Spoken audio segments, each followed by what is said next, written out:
some of the world's most recognizable symbols exist to sell products, others to steer traffic or advance political causes. But there's one whose main purpose is to help people. You may know it as the wheelchair symbol, or a sign for people with disabilities. But its formal title, as maintained by the ISO, is the International Symbol of Access. But despite its familiarity, many people are unclear as to what the symbol actually means, which has a lot to do with the symbol itself and the way it came about.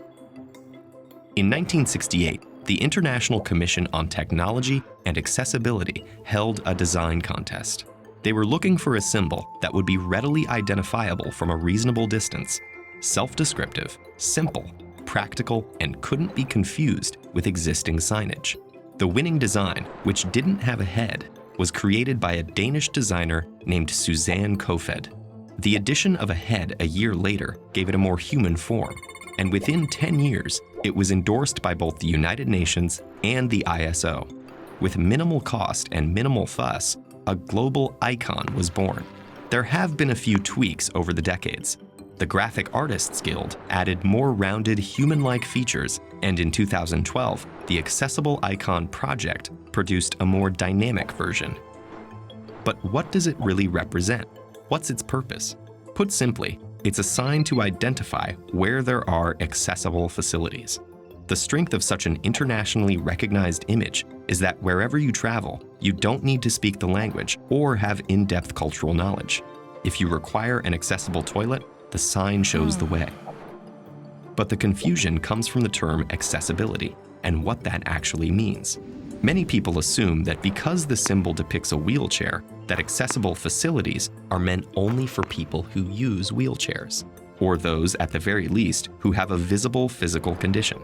But accessibility is a broad concept that applies to many, many different conditions.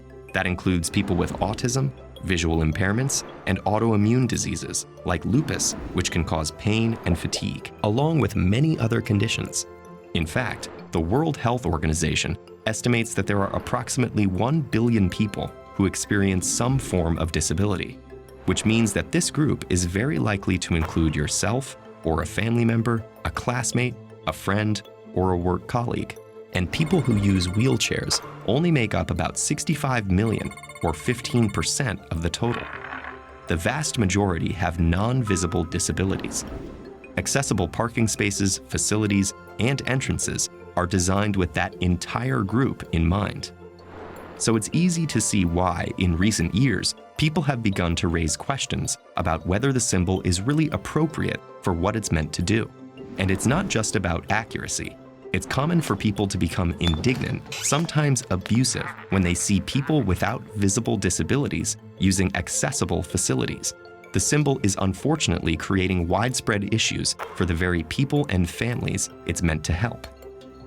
The recent redesigns have attempted with some success to acknowledge concerns over the current symbol, but some think that a complete redesign is in order.